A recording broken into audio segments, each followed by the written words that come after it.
कुछ लोगों की धारणा है भगवान ने देखा है महाराज, ये होके रहेगा। भगवान ने क्या देखा मुझे बताओ? भगवान ने सब देखा है, लेकिन भगवान ने ये भी कहा है कि कार्य जो होता है वह कारण सदृशम कार्यम, कारण के अनुरूप कार्य होता।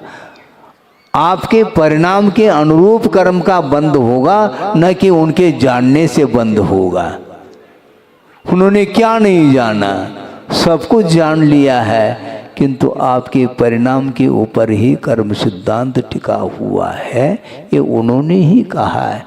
सब कुछ निश्चित है, फिर उपदेश देने की आवश्यकता क्यों पड़ी? उपदेश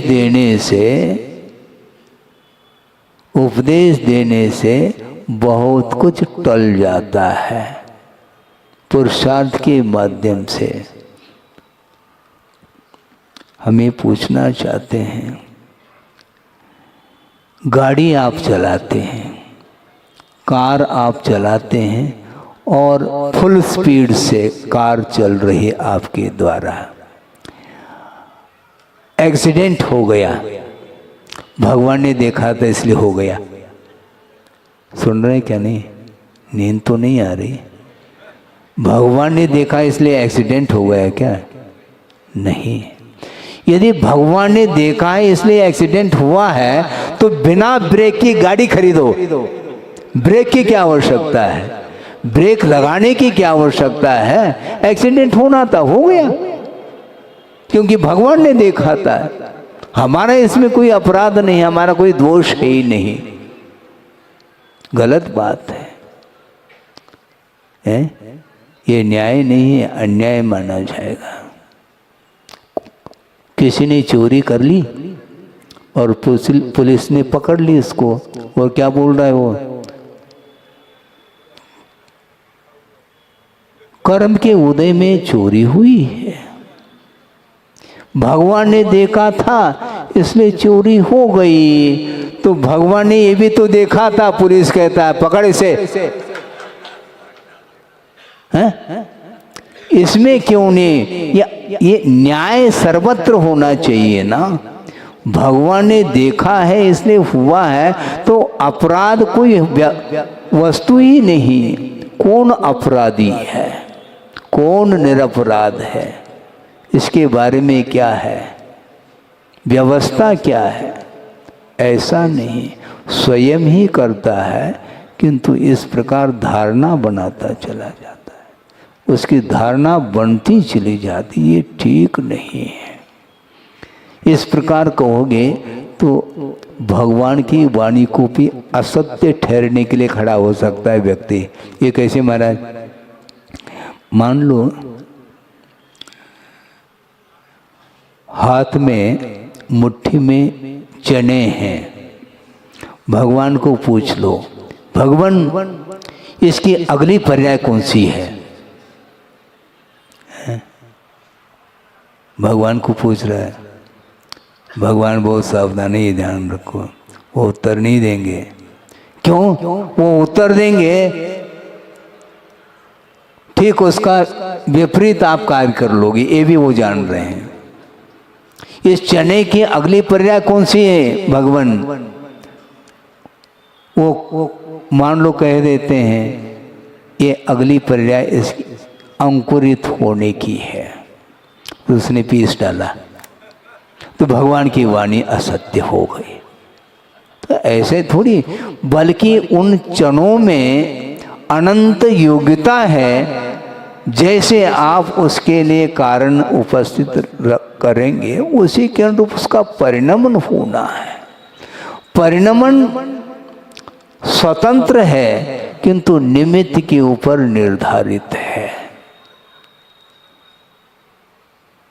है कि नहीं? बिना निमित्त के कोई कार्य नहीं होता है। एक प्रसंग आपके सामने रख करके विषय को पूर्ण कर रहा हूँ। 9:25 हो गए हैं, 5-1 मिनट का समय है। मुक्तागिरी की बात है।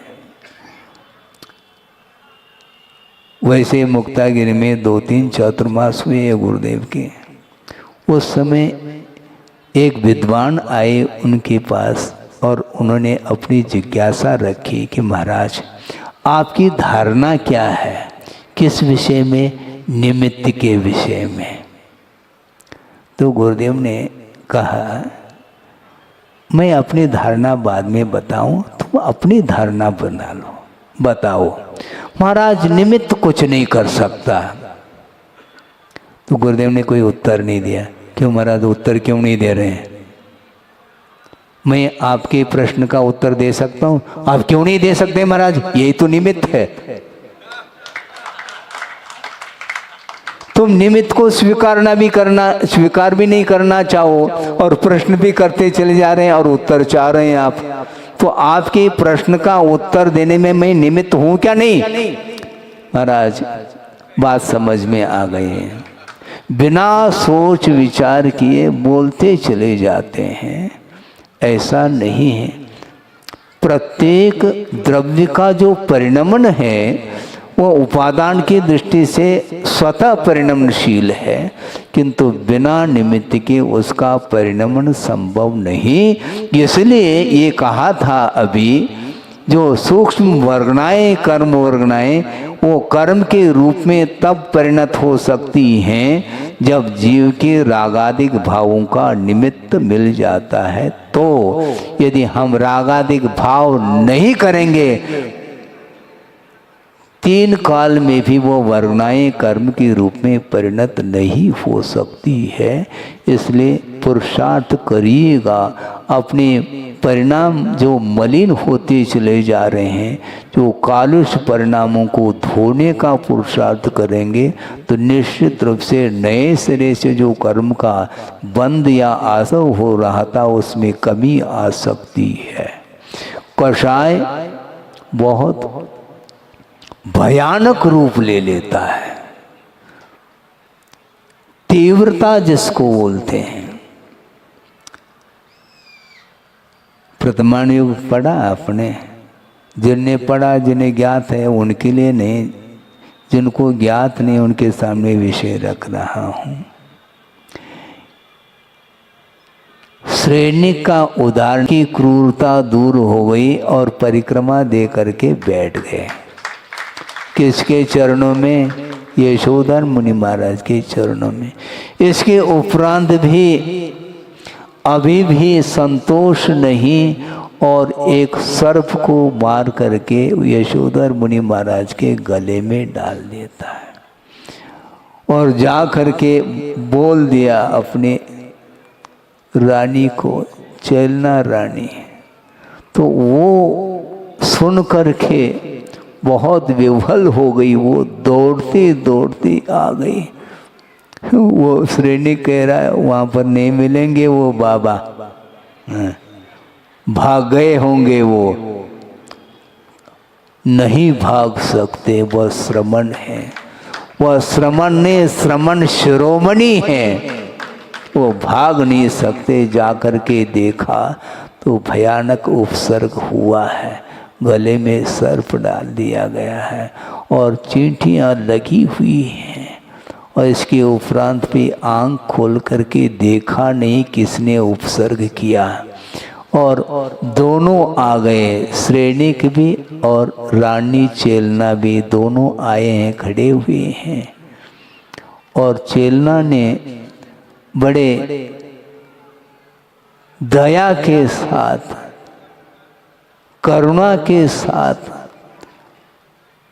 आस्था के साथ, समर्पण भाव के साथ उस उपसर्ग को दूर किया अपनी कुशलता से। और उपसर्ग दूर करने के उपरांत जब ध्यान से निवृत्त होते हैं यशोधर मुनि महाराज, तो दोनों ने नमोस्तु कहा तो धर्म वृद्धिर अस्तु, दोनों के लिए आशीर्वाद दिया। ऐसा नहीं चेलना रानी के लिए दो हाथ से दिया हो और श्रेणी के लिए मुख मोड़ लिया हो, ऐसा नहीं। इसको बोलते हैं भयंकर उपसर्ग होने के उपरांत भी वो चिंतन कर रहे हैं, अपने अज्ञान दशा में किया हुआ जो कर्म है वो उदय में आया है। ये शत्रु न शत्रु हैं श्रेणिक, न मित्र हैं, यदि कोई शत्रु है तो अपने पापमय परिणाम है, यदि मित्र है तो वह वीतराग धर्म है। इस प्रकार वो उनका चिंतन चल रहा है। शुद्धोपयोगी तो यशोधर मुनि महाराज और शुभोपयोगिनी रानी चेलना और अशुभोपयोगी सैनिक ठहरा। सोचो, शुद्धोपयोग, शुभोपयोग और अशुभोपयोग की चर्चा समयसार ग्रंथ में सुनने को आपको मिलेगी चर्चा। ये संक्षेप में आपके सामने विषय रखा है। सोचो, विचार करो। हमेशा सम्यक दृष्टि, वृत्ति, श्रावक अथवा श्रवण कभी भी दूसरे को शत्रु के रूप में स्वीकार नहीं करते, किंतु किया हुआ अपना अज्ञान दशा में किया हुआ कर्म का उदय है, उसका परिपाक है। इस प्रकार समझ करके वह विपाक विजय धर्म ध्यान में लीन होते हैं, किंतु अज्ञान दशा में संसारी प्राणी कृत्य करता है और उस कृत्य का फल भोगने के लिए वह अधोगति का पात्र बनता है। तीव्र संक्लेश परिणाम के द्वारा 33 सागर की आयु का बंद किया था सैनिक ने। फिर बाद में पश्चाताप आ गया। ये शब्द भी बता रहा है आपको, पश्चाताप। पहले संताप नहीं होता, करने के बाद पश्चाताप होता है। हाथ जोड़ता है, भगवान हमने बहुत बड़ा अनर्थ किया, नहीं किया होता तो अच्छा था, लेकिन करने में आ गया, अब क्या करूं। पश्चाताप रूपी अग्नि में झुलस रहा है, किंतु परिणाम हमेशा एक से नहीं होते और उसके परिणाम अब परिवर्तित हुए हैं। और इतना परिणामों में परिवर्तन आया है, वह मिथ्यात्व के साथ नरकायु का बंद किया था और अब सम्यक दर्शन प्राप्त कर लिया।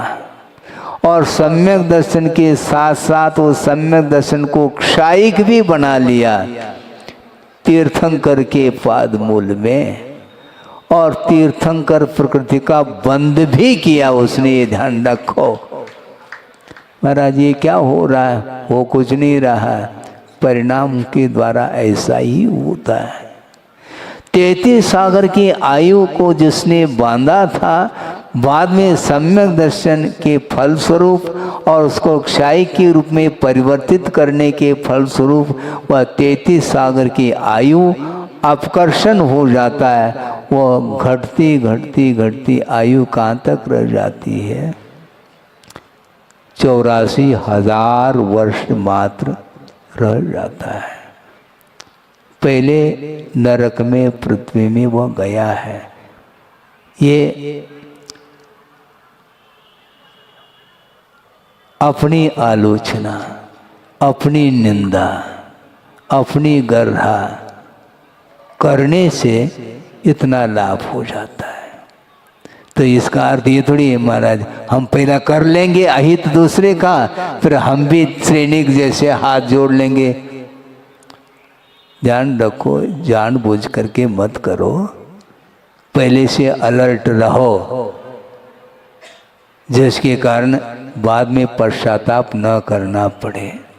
और षोडश कारण भावना के द्वारा तीर्थंकर प्रकृति का भी बंद कर लिया और प्रथम पृथ्वी में वह पहुँचे हैं। क्योंकि अपकर्षण अलग वस्तु, किंतु आयु कर्म का कभी भी संक्रमण अर्थात परिवर्तन संभव नहीं है। और वो अभी कहाँ पर विद्यमान है? प्रथम पृथ्वी में हैं। और वहाँ से निकल करके चतुर्थ काल में महापद्म नाम की तीर्थंकर होंगे, मोक्ष मार्ग के नेता बनेंगे। वस्तुतः संसारी प्राणी का पतन अज्ञान के कारण होता है और उत्थान जो होता है वह सम्यक ज्ञान के कारण हो सकता है, होता है। इसलिए शास्त्र स्वाध्याय करने से, उपदेश आदि सुनने से हमें वस्तु तत्व का स्वरूप ज्ञात होता है। उसके माध्यम से अपने आप के जीवन को उन्नति के ओर ले जाने के लिए अवसर प्राप्त हो सकता है। हो इस पवित्र भावना के साथ अहिंसा परमो धर्म की जय। बोधि